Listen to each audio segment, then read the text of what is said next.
Yang pertama ada implementasi extended producer responsibility yang tegas, yang dimana mewajibkan produsen, khususnya produsen makanan, minuman, dan barang konsumen untuk bertanggung jawab atas kemasan pasca konsumsi. Pemerintah Provinsi DKI Jakarta menerbitkan perda yang mewajibkan produsen untuk menarik kembali, mendaur ulang atau memproses ulang persentase tertentu dari kemasan yang mereka hasilkan. Kemudian membentuk sistem pooling di mana produsen berkontribusi dana kepada lembaga kolektif yang bertugas mengelola sampah kemasan di Jakarta Timur. Hasil dana digunakan untuk membiayai kembali bank sampah, fasilitas daur ulang, dan program insentif masyarakat. Kemudian yang kedua ada pengembangan infrastruktur desentralisasi berbasis kelurahan.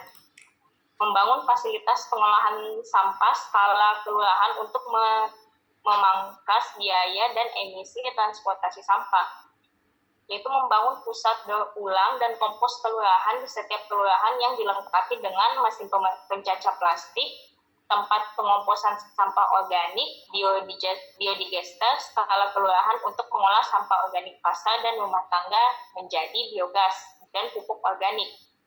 Kemudian memprioritaskan pembangunan TPST yang modern dan berteknologi ramah lingkungan di beberapa titik Jakarta Timur sebagai pusat pengolahan skala kecamatan. Kemudian membuat skema polluter pays dan insentif ekonomi. Menerapkan sistem insentif dan disinsentif untuk mengubah perilaku, yaitu menerapkan sistem retribusi sampah yang progresif, di mana rumah tangga dan usaha membayar lebih mahal untuk volume sampah yang lebih besar dan tidak terpilah. Kemudian memberikan keringanan retribusi atau insentif tunai langsung kepada rumah tangga yang berhasil mengurangi volume sampah residu dan aktif memilah. Membuat program marketplace sampah daring yang terintegrasi untuk mempertemukan penghasil sampah terpilah dengan pelaku industri daur ulang. Yang keempat ada integrasi dan pemberdayaan pekerja sampah informal, mengakui dan memberdayakan pemulung sebagai mitra strategis, yaitu formalisasi dengan mengintegrasikan pemulung dan bank sampah ke dalam sistem dinas resmi dengan memberikan kartu identitas, akses kesehatan, dan jaminan sosial. Kemudian kemitraan memberikan akses eksklusif kepada koperasi pemulung untuk mengelola sampah terpilah dari pusat daur ulang kelurahan dan memberikan pelatihan K3 dan manajemen untuk meningkatkan kapasitas dan produktivitas mereka. Kemudian yang kelima ada gerakan edukasi dan kampanye pilah sampah dari rumah dengan membangun kesadaran dan perubahan perilaku dimulai dari rumah. Dengan melakukan kampanye masif di media sosial dan media tradisional tentang cara bagaimana memilah sampah. Kemudian membagikan kit pemilahan sampah kepada rumah tangga sebagai simbol dimulainya program, dan melibatkan RT RW dan PKK sebagai ujung tombak sosialisasi dan monitoring di tingkat community. Kemudian yang terakhir ada penguatan regulasi dan penegakan hukum dengan memastikan semua kebijakan memiliki kekuatan hukum dan ditegakkan secara konsisten. Merevisi Perda DKI tentang pengelolaan sampah untuk memasukkan kewajiban EPR, skema pay as you throw, dan sanksi yang tegas bagi pelanggar. Dan yang terakhir melakukan sidak dan memberikan sanksi administratif kepada produsen yang tidak mematuhi kewajiban EPR dan kepada gedung komersial yang tidak menerapkan pemilahan sampah. Mungkin itu saja yang bisa saya sampaikan. Mohon arahan dan bantuannya Pak Bin dan teman-teman. Terima kasih. Assalamualaikum warahmatullahi wabarakatuh. Waalaikumsalam warahmatullahi wabarakatuh. Oke, siapa yang mau menanyakan dulu? Monggo silakan. Farah Fasira. Silahkan tanya. Liling. Boleh Pak. Boleh, ya. Tadi kan sempat disinggung kalau sampah di Jakarta Timur itu didominasi sama sampah sisa makanan. Bahkan lebih banyak dari sampah plastik, sekitar 53%, yang artinya merefleksikan gaya hidup konsumtif masyarakat perkotaan. Sehingga ini ada keterkaitannya sama budaya konsumsi dan produksi sampah. Jadi apakah kebijakan pengelolaan sampah di Jakarta Timur ini terlalu menekankan solusi teknis, jadi lebih ke infrastruktur tanpa menyentuh akar struktural budaya konsumsi masyarakat perkotaan. Jadi gitu. Tadi kan soalnya sempat disinggung juga terkait dengan strategi hulu, tengah, hilir. Lalu kemudian membangun bank sampah, TPS 3R, PLTSA. Nah, tapi volume sampah ini tidak berkurang. Jadi hal ini menunjukkan adanya mismatch antara kebijakan berbasis infrastruktur dan perilaku konsumsi masyarakat urban yang konsumtif gitu. Jadi sejauh mana kebijakan sampah ini mampu mengatasi kontradiksi antara kepentingan ekonomi perkotaan dengan pengurangan timbulan sampah. Seperti itu mungkin.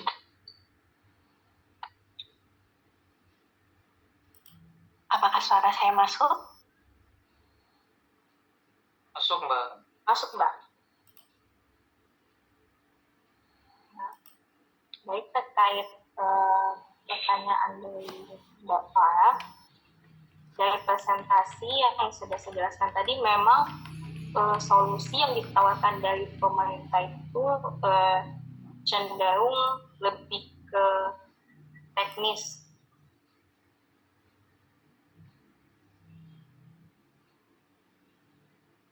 Dan di sini juga mungkin kan, mohon maaf, bukan mungkin,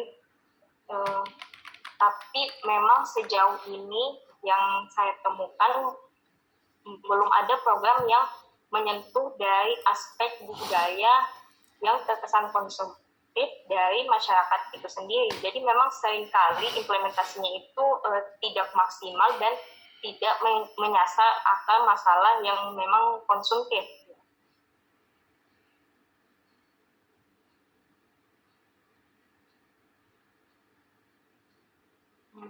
Bagaimana dari Mbak Farah? Apakah masih ingin ditanggapi? Sudah cukup, Lili, presentasinya sudah cukup baik, keren. Ya, terima kasih, Farah. Kemudian Mbak Patricia Maria Agustina, coba. Monggo Bu, Patricia. Bisa menanyakan. Selamat malam Mbak Lili. Malam, Bu. Iya, seperti yang dijelaskan di paparan tadi ya Mbak ya. Di Jakarta Timur itu tadi kan sampahnya kan paling banyak ya Mbak ya. Terus ada regulasi-regulasi itu seperti yang dijelaskan tadi. Mungkin untuk implementasinya yang ada di Pemda mungkin terlalu lemah ya Mbak kelihatannya ya Mbak ya. Mungkin itu aja Mbak yang saya tanyakan Mbak. Makasih Mbak.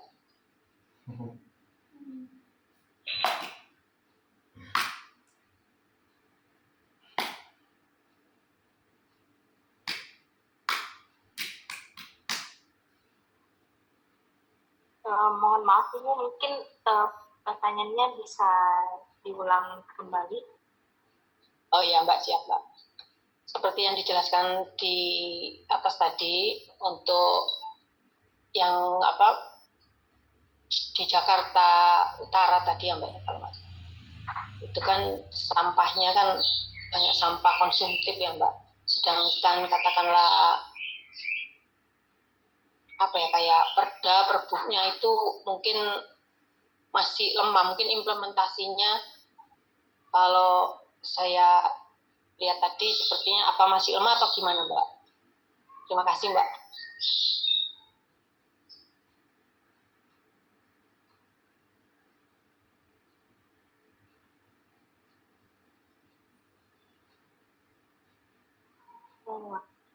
Baik, saya kalau jawaban dari saya di sini pemerintah perdanya itu sendiri sudah membuat aturan yang yang memang lebih bersifat teknis untuk menanggulangi langsung dari penanggulangan sampah itu kan, karena karena memang pertimbangannya volume sampah yang paling banyak itu adalah sampah rumah tangga atau sampah makanan itu sendiri. Tapi memang dari itu tadi yang saya jelaskan ke Mbak Farah juga, memang untuk menanggulangi secara efektif memang belum dari perdanya itu sendiri, karena memang akar masalahnya bukan hanya pada kekuatan hukum itu sendiri, tetapi memang dari kultur masyarakatnya yang cenderung konsumtif dan kurang menghargai makanan itu sendiri. Karena faktor-faktor di luar perda juga sangat berpengaruh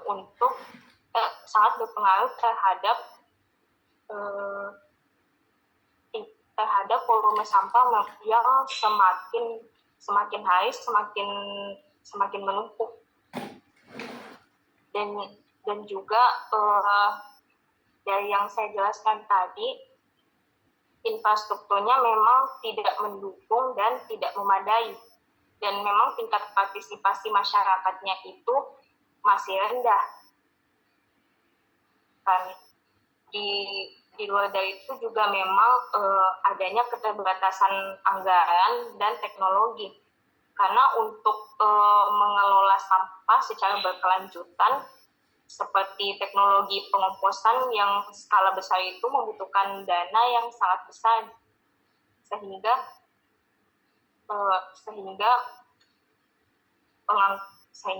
anggaran itu memang seringkali habis untuk di bagian operasional pengangkutan dan pembuangan sampah di bantar gerbang itu sendiri. Dan juga memang banyak bank sampah yang memang cenderung sepi, karena memang harga jual sampah plastik atau koordinasi dengan pemulung di sana juga memang tidak stabil. Jadi masyarakat itu sendiri malas memilah jika memang nilai jual sampahnya itu cenderung rendah. Mungkin dari saya itu saja, Bu. Bagaimana ada tanggapan? Terima kasih, Mbak. Dari penjelasan Mbak Lili ini tadi sudah lebih jelas, karena tadi saya nggak terlalu kelihatan, Mbak. Mohon maaf, tulisannya kecil. Ya. Sementara itu Mbak Lili, terima kasih mantap presentasinya, Mbak. Kasih. Oke, terima kasih. Patricia, mungkin pertanyaan saya, ini Lili, kan ada 8 challenge ya, itu ada tantangan ya, dan ada rekomendasi, 6 rekomendasi. Kira-kira tantangan yang paling berat itu yang mana dari 8 itu? Terus kemudian juga rekomendasi yang kira-kira sulit untuk dilaksanakan yang mana ya? Kira-kira ya? Satu aja, masing-masing satu. 8 dari 8 challenge tadi ya, 8 tantangan itu masing.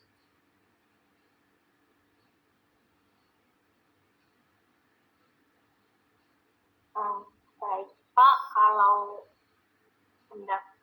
menurut saya tantangan yang paling sulit memang dari perilaku konsumtif masyarakat itu sendiri.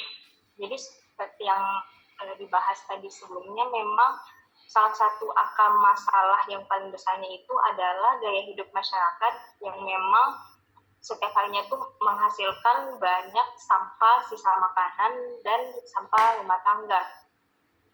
Dan perda pun tidak bisa mengatur pola konsumsi dari individu itu sendiri.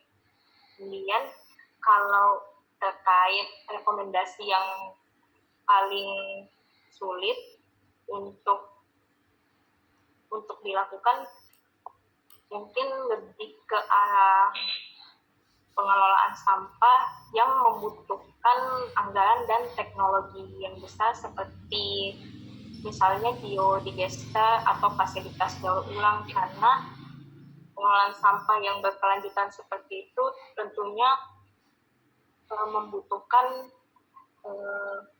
membutuhkan lahan, anggaran, dan teknologi yang lebih besar juga. Kalau menurut saya pribadi mungkin itu saja, Pak. Oke, jadi meskipun ada 8 tantangan, tapi menurut Lili itu ya yang paling sulit untuk perilaku konsumtif itu ya, budaya konsumtif itu ya, tantangannya ya.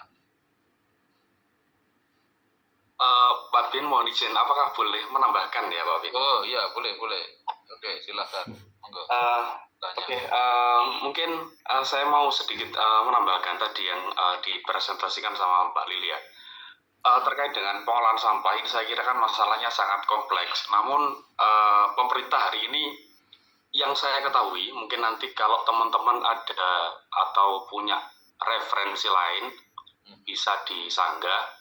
Jadi yang saya ketahui selama ini pemerintah itu meregulasi di tingkat hilirnya saja, Pak. Jadi kebanyakan itu nggak melakukan, contoh misalnya pemerintah bisa nggak sih misalnya melakukan regulasi kepada perusahaan-perusahaan yang dia itu memang menggunakan kemasannya pakai plastik dan memang kan nggak bisa diganti untuk secara langsung ya, tidak ada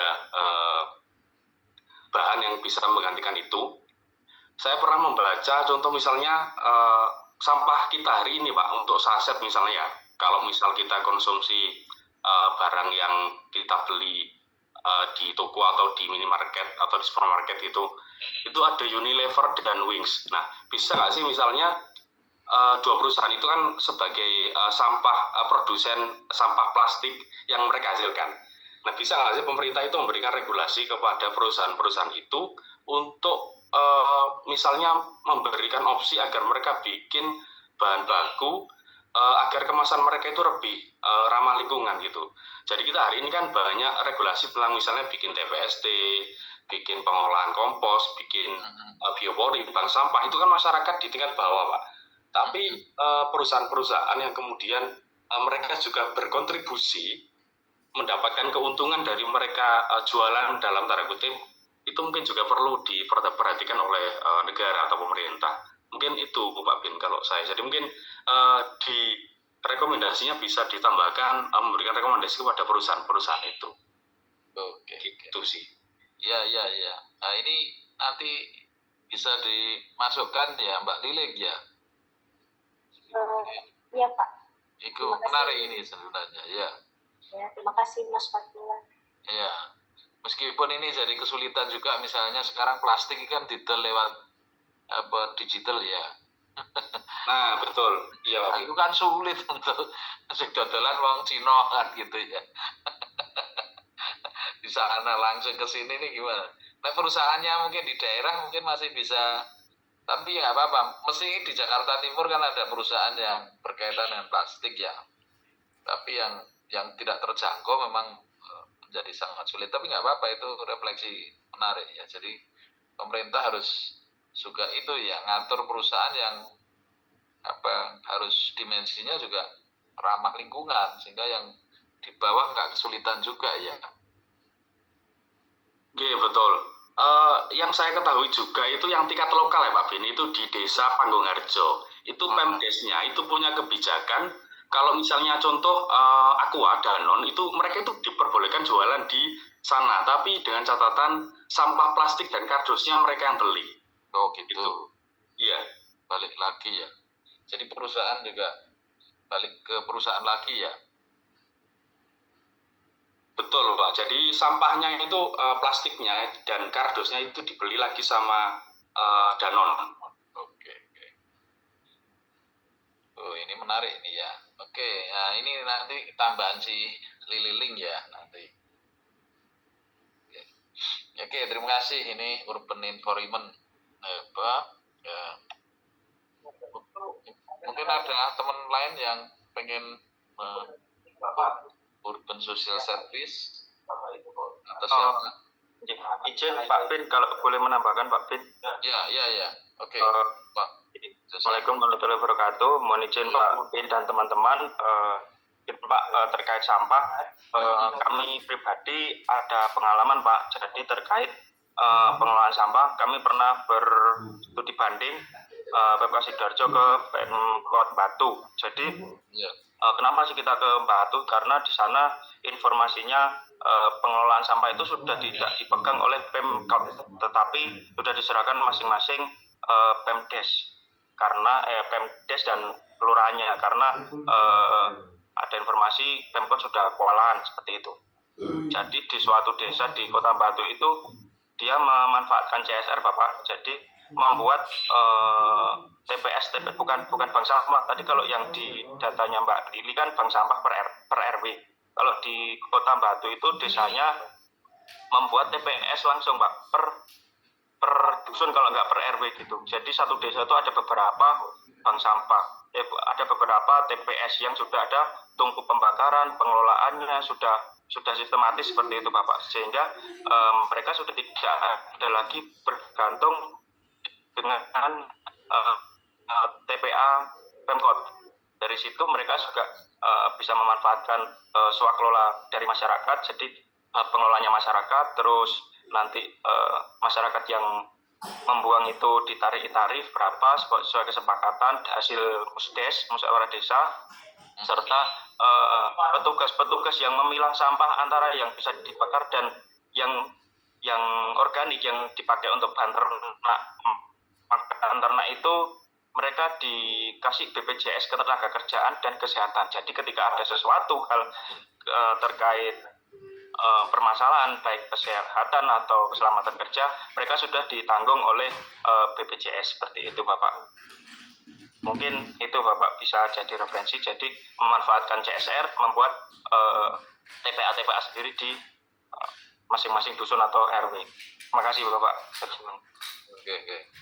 Oke, terus mungkin Mas Josa, kan dulu Sidoarjo ya, kira-kira Sidoarjo itu juga sudah menjalankan kan ya per RW atau per kelurahan ya? Per kelurahan kalau salah. Kalau Sidoarjo izin Bapak, jadi kami ada yang sudah, ada yang belum Bapak. Kebanyakan masih bergantung ke TPA Jabon.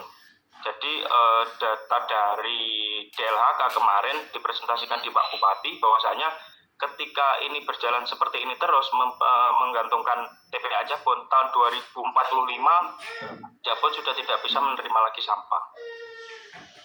Kalau di perumahan saya di Puri itu punya pengolahan sampah TPA ya sendiri. Puri Indah. Ya. Puri Indah Jati Pak nih. Iya, itu biaya ceritanya.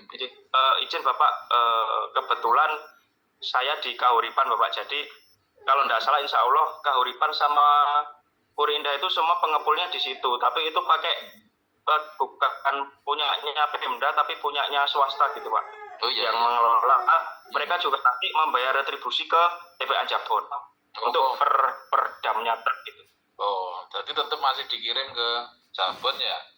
Ada beberapa yang dikirim, mungkin mereka juga sudah ada pengolahan sendiri tapi kurang maksimal, dan ada yang dibawa ke Jabon informasinya Pak. Oke, terima kasih. Oke, jadi ini nanti Mbak Lili ada beberapa pemasukan ya, bisa dipertimbangkan juga. Oke, kemudian kita minta yang urban social service dulu di era digital. Siapa ini? Febriana Rum ya. Udah enggak? Ya Bapak, mohon izin. Ya. Mohon izin share screen nih Bapak. Ya.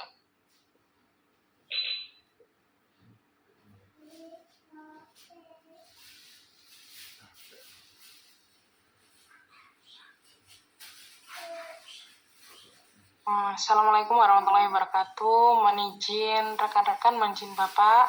Pada kesempatan kali ini kami izin mempresentasikan terkait urban social service Di sini kami menjawab hasil dari analisis dari 5 jurnal terpilih, kemudian kami mengambil problem digitalisasi bansos sebagai inovasi urban social service yang ada di daerah kami.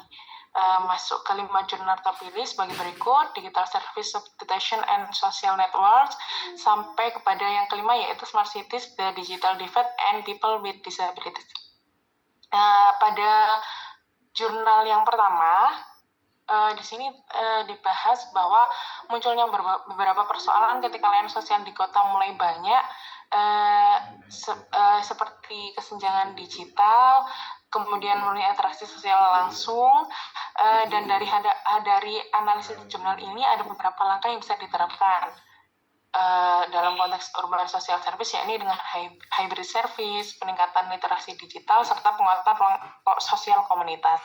Urban social service ini berbasis digital dapat mempercepat dan perendah layanan sosial di kota, tetapi tanpa strategi, hal ini bisa menimbulkan kesenjangan baru. Solusinya adalah kombinasi layanan digital dan fisik, literasi digital, dan penguatan komunitas dan regulasi yang adil. Kemudian pada jurnal kedua kami, The Impact of Online Social Interaction on Urban Community Cohesion and Group Difference Evidence from China. Di sini pada jurnal tersebut mengkaji bagaimana interaksi sosial online berpengaruh terhadap kohesi komunitas yang ada di perkotaan. Juga melihat mekanisme lewat interaksi offline, serta perbedaan efek berdasarkan kelompok demografis seperti usia, jenis kelamin, dan status pernikahan yang ada di wilayah geografis tersebut. Interaksi online memiliki pengaruh positif yang signifikan, dan interaksi sosial online bisa menjadi komponen penting dalam memperkuat kohesi komunitas di kota, terutama ketika interaksi offline tetap dipertahankan, namun manfaatnya tidak merata karena beberapa kelompok lebih diuntungkan daripada yang lain. Pada jurnal kami yang ketiga, Digital Neighborly Connectedness itu dapat berfungsi sebagai bentuk infrastruktur sosial baru yang mendukung komunikasi, solidaritas, dan pertukaran bantuan di masyarakat kota maupun desa. Dalam konteks urban social service, jaringan digital warga dapat memperkuat penyebaran informasi, mempermudah koordinasi bantuan, serta mendukung keterlibatan warga dalam kegiatan komunitas. Namun, digitalisasi tidak dapat sepenuhnya menggantikan interaksi fisik. Infrastruktur sosial perkotaan tetap perlu menyediakan ruang publik, kegiatan komunitas, dan tatap muka agar kohesi sosialnya lebih kokoh. Tantangan utamanya adalah kesenjangan akses digital, di mana internet dan perangkat elektronik dan literasi digital warga. Dengan demikian, integrasi antara infrastruktur digital dan fisik menjadi solusi penting untuk menciptakan pelayanan sosial perkotaan yang adaptif, inklusif, dan berkelanjutan. Pada jurnal keempat, membahas mengenai kasus yang ada di Swedia, di mana pada saat wawancara dengan pejabat layanan sosial di berbagai kota media itu menunjukkan bahwa meskipun mereka memiliki wawasan penting mengenai kebutuhan kelompok rentan, mereka tidak mempunyai kuasa yang kuat untuk mengatur agenda pembangunan lingkungan dan hunian yang inklusif. Layanan sosial bertindak sebagai suara moral yang memastikan bahwa prinsip keadilan sosial dan kondisi hidup yang layak diperhatikan dalam pembangunan kota. Namun mereka terkadang menghadapi hambatan karena peran mereka yang tidak formal dan tidak diberkahi dengan kewenangan. Pemerintah kota perlu memperkuat kolaborasi antar sektor, di mana perencanaan kota, arsitektur, dan kesehatan serta sosial, supaya dimensi sosial tidak tersebar atau tidak diabaikan. Pada jurnal kelima kami, penelitian ini membahas bagaimana konsep smart city yang mengandalkan layanan digital, inovasi teknologi, dan pemerintahan digital seringkali tidak sepenuhnya ramah terhadap orang dengan disabilitas. Banyak layanan kota yang mengandalkan teknik digital, tapi belum dirancang ramah bagi penyandang disabilitas. Misalnya aplikasi situs web, sistem layanan publik digital yang tidak memperhitungkan aksesibilitas.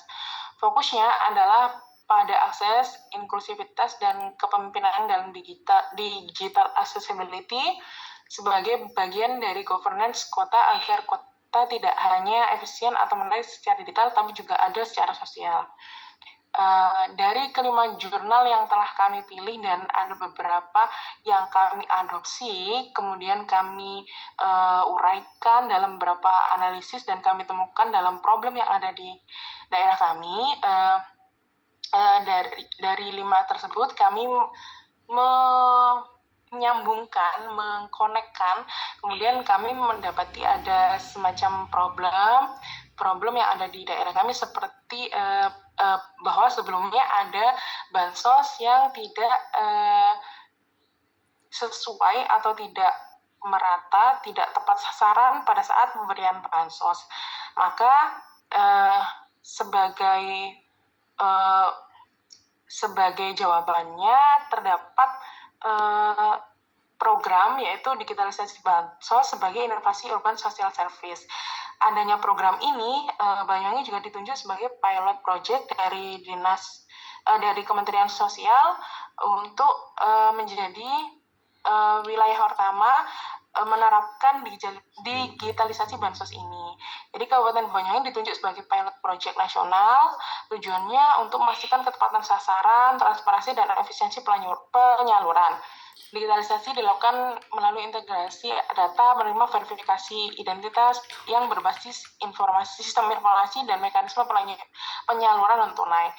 Urban Social Service menekankan keadilan akses, jaminan inklusif, serta tata kelola transparan dalam layanan sosial perkotaan. Skema alurnya mulai dari pendataan lapangan, input ke data terpadu kesejahteraan sosial, integrasi sistem digital, verifikasi lapangan, penetapan daftar penerima, penyaluran non-tunai melalui non-tunai atau digital, kemudian monitoring dan evaluasi.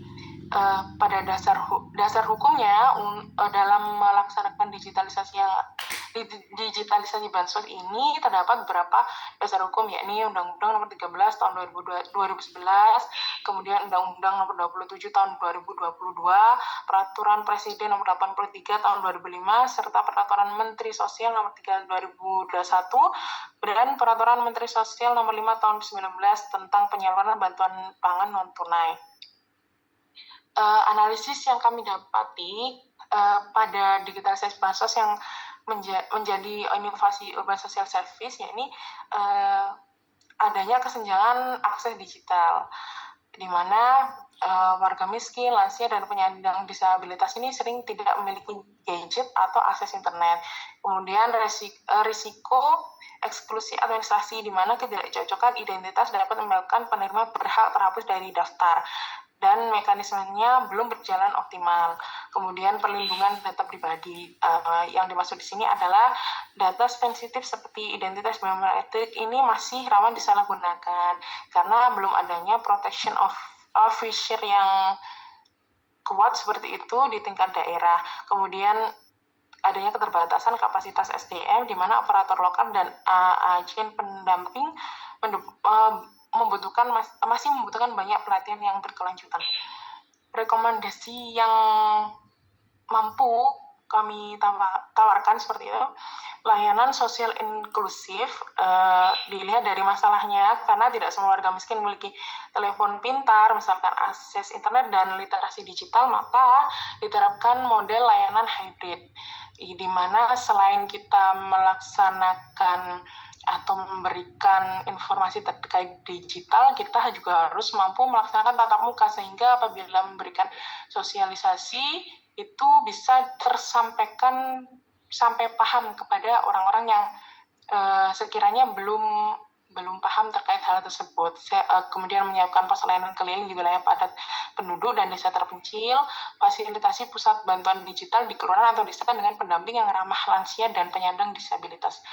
Terkait transparansi dan akuntabilitas, kita telah melihat bahwa masalahnya resiko manipulasi data dan distribusi yang tidak tepat sasaran. Maka rekomendasinya yang mampu ditawarkan yakni gunakan dashboard keterbukaan data yang bisa diakses publik dengan menjaga kerahasiaan data, mewajibkan publikasi daftar penerima di kelurahan atau desa untuk memberi ruang bagi masyarakat supaya mampu juga untuk melakukan kontrol sosial, serta memperkuat mekanisme pengaduan cepat dengan batas penyelesaian maksimal 14 hari kerja. Kemudian perlindungan data pribadi, kita tahu bahwa masalahnya tadi ada data penerima bantuan seperti identitas, biometrik, dan kondisi sosial yang rawan kebocoran, serta adanya protect officer yang kurang kuat seperti itu. Maka rekomendasi yang mampu diterapkan yakni menerapkan standar keamanan data dengan inskripsi autentikasi berlapis serta audit berkala. Kemudian tunjuk pejabat perlindungan data, mungkin di dinas sosial yang bersangkutan, bisa di dinas komunikasi sesuai amanat undang-undang dan perlindungan data pribadi. Kemudian gunakan formulir persetujuan consent form agar penerima mengetahui haknya atas data itu yang diproses sebatas apa dan sebagaimana. Kemudian peningkatan kapasitas aparat layanan sosial. Diketahui bahwa masalahnya operator sistem, agen pendamping, dan petugas atau desa kelurahan belum seluruhnya menguasai teknologi. Maka diselenggarakanlah pelatihan berjenjang supaya pendamping petugas desa ini memahami dan mengerti sehingga mampu menyalurkan kepada mungkin kelompok rentan yang belum mengerti. Kemudian monitoring dan evaluasi berbasis bukti bahwa sistem evaluasi belum konsisten untuk mengukur efektivitas digitalisasi bansos. Maka rekomendasi yang mampu ditetapkan menetapkan indikator kinerja layanan sosial perkotaan, misalnya persentase penerimaan tepat sasaran, kemudian tingkat eksklusi angket masalah digital, kecepatan penyelesaian pengaduan, serta tingkat kepuasan penerima. Lakukan evaluasi independen setiap 6 bulan bekerja sama setiap 6 bulan dan melakukan kerjasama dengan universitas atau lembaga riset lokal. Sekian dari kami, mungkin rekan-rekan dan Bapak Bintoro mau menambahkan. Demikian, wassalamualaikum warahmatullahi wabarakatuh. Waalaikumsalam. Ya, terima kasih. Siap, Bapak. Ya, nah. Mungkin langsung aja jika Dita, coba bisa bertanya dulu. Ya. Mbak Febri, Ya, Mbak Febri izin. Nah, menurut saya ini bansos digital itu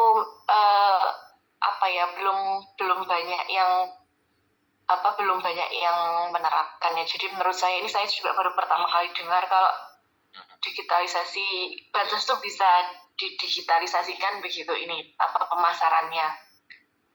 Kalau dari yang Mbak Febri dalami, apakah ada contoh-contoh keberhasilan baik di dalam mungkin di lingkup Jawa Timur mungkin di kota Surabaya atau kota-kota di lingkup Jawa Timur aja mungkin yang pernah menerapkan digitalisasi bansos, dan mungkin seperti apa Mbak prosesnya begitu. Terus adakah mungkin keberhasilannya, mungkin hambatannya, seperti itu Mbak? baik. Terima kasih. Boleh kami langsung jawab, Pak Bin? Iya, langsung ya. Siap. Mohon izin, jadi Banyuwangi ini menjadi pilot project pertama dari Kementerian Sosial untuk melakukan digitalisasi bansos. Jadi yang kami tahu baru pertama ini wilayah yang ada di daerah melakukan digitalisasi. Nah, kebetulan juga launching-nya itu baru 17 September yang lalu. Jadi sebenarnya kalau diminta untuk bagaimana menilai ini berapa persennya ini berhasil atau tidak, itu sebenarnya belum bisa, kami katakan belum bisa karena masih 2 hari dari sekarang tanggal 19. Hanya saja yang masih kami tampilkan di situ, karena problem bansos itu kan dari dahulu kala sampai sekarang itu kan seringnya tidak tepat sasaran. Nah, kenapa ada digitalisasi bansos seperti itu? Jadi bansos ini sekarang digitalisasi.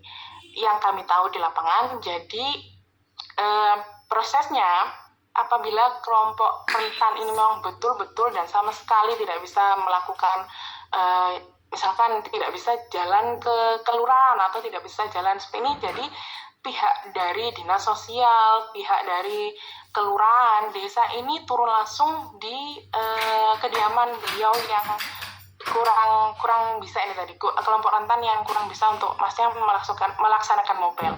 Kemudian karena tidak bisa, maka datanglah agen ini dari dinas sosial atau dari kelurahan datang mendaftarkan. Didaftarkannya dengan apa? Dengan foto wajah beliau dimasukkan. Jadi terdaftar ketika sudah dikonfirmasi, diverifikasi, terdaftar. Jadi beliaunya misalkan wajahnya seperti ini, oh sudah difoto, terdaftar, oke. Seperti kurang lebih seperti kayak kita kalau misalkan ada nih kan absen pakai face seperti itu nih. Nah itu masuk di situ. Nah ketika penerimaannya nanti seperti apa? Penerimaannya itu disalurkan, ini yang tunai misalkan disalurkan melalui bank yang melakukan kerjasama dengan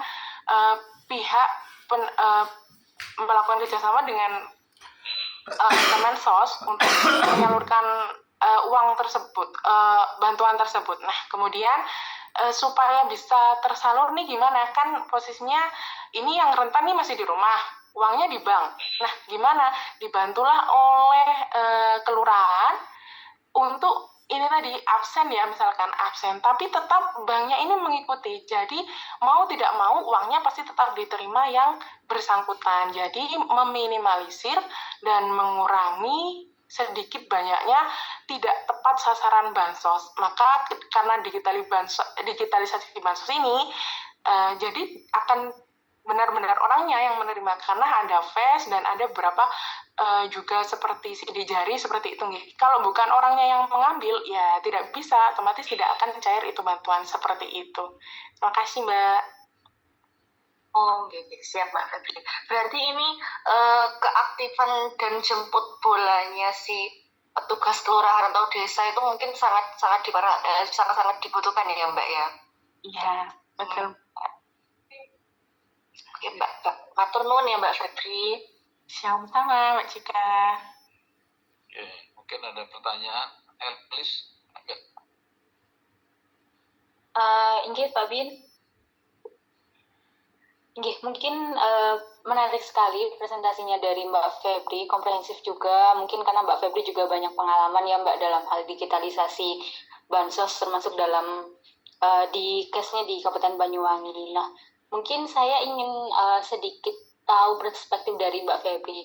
Kalau kita pekan kemarin kan kita banyak membahas soal manajemen perkotaan atau urban management. Nah, salah satu banyaknya masalah di perkotaan kan kadang itu berbeda ya Mbak, di kabupaten kemudian di desa-desa juga. Nah, terkait dengan digitalisasi bansos itu sendiri dengan mungkin kompleksitas permasalahan di perkotaan begitu, dengan konteks sosial masyarakat yang berbeda ataupun dengan pengetahuan masyarakat yang berbeda, itu apakah rekomendasi Mbak Febri yang tadi untuk khusus untuk case base-nya di Kabupaten Banyuwangi itu apakah akan berbeda ketika menghadapi kompleksitas permasalahan di perkotaan yang kemudian padat penduduk dan juga arus urbanisasinya begitu pesat? Mungkin begitu Mbak Febri. Baik, terima kasih Mbak Elis, mohon izin menjawab. Kalau sependek pengetahuan kami dan maksudnya ini menurut kami otomatis berbeda, karena lain ladang, lain belalang, seperti itu nih Mbak. Cuma seperti ini Mbak, kalau menurut kami semakin ini kan masih dijadikan pilot project, belum tentu, karena mungkin kota yang dimaksud yang seperti gimana itu kan kami harus mungkin penilaiannya juga beda-beda nih Mbak. Kalau misalkan di Banyuwangi menjadikan pilot project seperti ini, mungkin kelompok rentan itu 1 banding berapa, sedangkan kalau di perkotaan itu pasti berkali-kali lipat seperti itu. Jadi mungkin ya Mbak ya, mungkin pasti akan berbeda. Kemudian bahkan ini dari pemikiran kami sendiri. Namanya sistem itu kan yang buat manusia ya Mbak ya. Meskipun itu berapa persen pasti tetap tersalurkan seperti itu.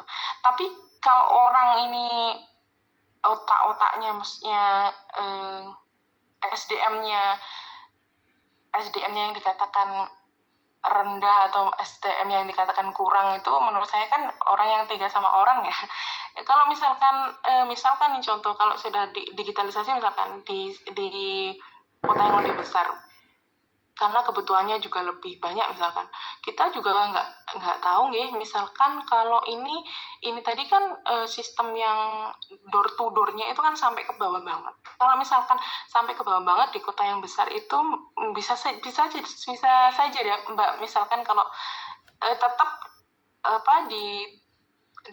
tetap diabsenkan wajahnya, tetap diverifikasikan, misalkan data-datanya tetap tersalurkan. Tapi kan kita juga tidak tahu ya Mbak, maksudnya misalkan kok menerimanya 1 juta tapi dikasihkan 800, kita juga nggak tahu.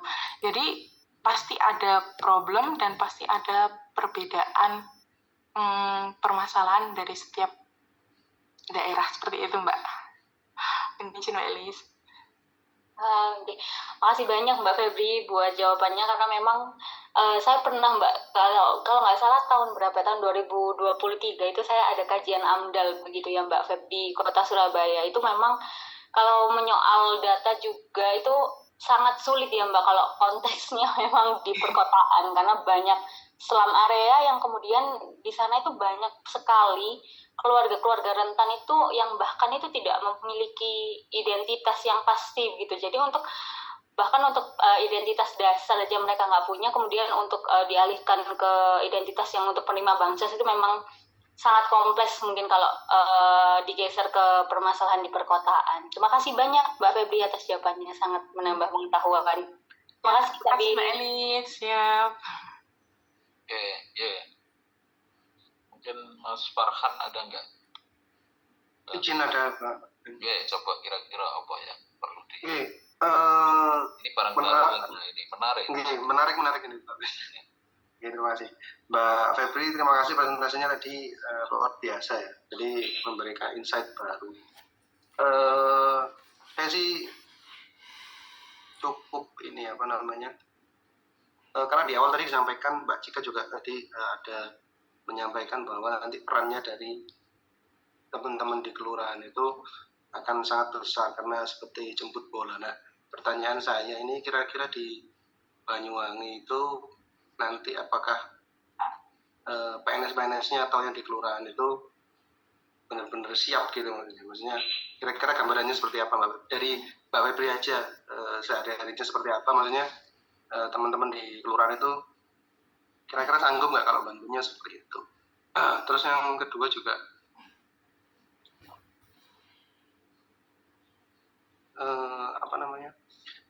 kalau memang dia akan banyak butuh bantuan seperti itu, apakah memang tidak sebaiknya hibridnya itu sekalian aja yang punya device itu full online, terus kemudian yang tidak punya device diminta ke kelurahan.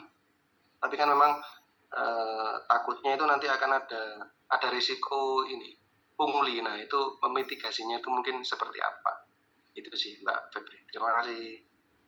Baik Mas, mohon izin menyampaikan dan menjawab untuk yang poin pertama itu kalau dikatakan siap nggak sih? Harus dan wajib siap ya Mas. Karena memang ya sebagai pelayan masyarakat ya kita harus dan wajib siap, karena memang ya mau bagaimana lagi gitu. Bukan tidak ikhlas, tapi memang kewajiban dan pekerjaan.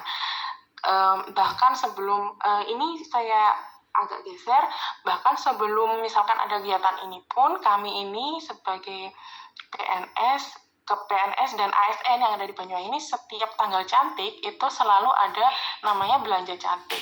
Belanja cantik itu untuk apa sih? Belanja cantik itu misalkan di tanggal-tanggal tertentu seperti tanggal 1 bulan 1, tanggal 1 tanggal 2 bulan 2, tanggal 3 bulan 3, seterusnya sampai 12 itu selalu kita diagendakan belanja cantik. Belanjanya untuk apa? Sesuai edaran, misalkan untuk anak stunting, kemudian kita belanja minimal 100.000, kita berikan belanjaan untuk alas stunting, misalkan apa, untuk beli sembako, misalkan sembako, telur, apa sebagainya, sampai berjumlah 100.000 dikasihkanlah kepada yang membutuhkan atau data stunting yang ada di daerah itu.